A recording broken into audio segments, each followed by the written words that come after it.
Berikut adalah beberapa ciri-ciri Facebook Pro yang sudah monetisasi. 1.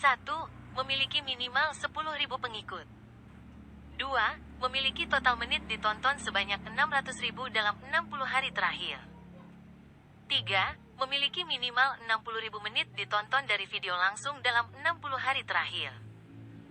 Dan 4. Memiliki minimal 5 video aktif, termasuk minimal 3 video siaran langsung sebelumnya. Untuk memeriksa kelayakan monetisasi, Anda bisa 1.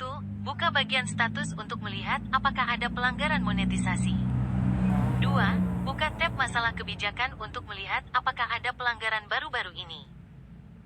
Dan 3. Klik lihat kelayakan halaman untuk melihat informasi lebih mendetail.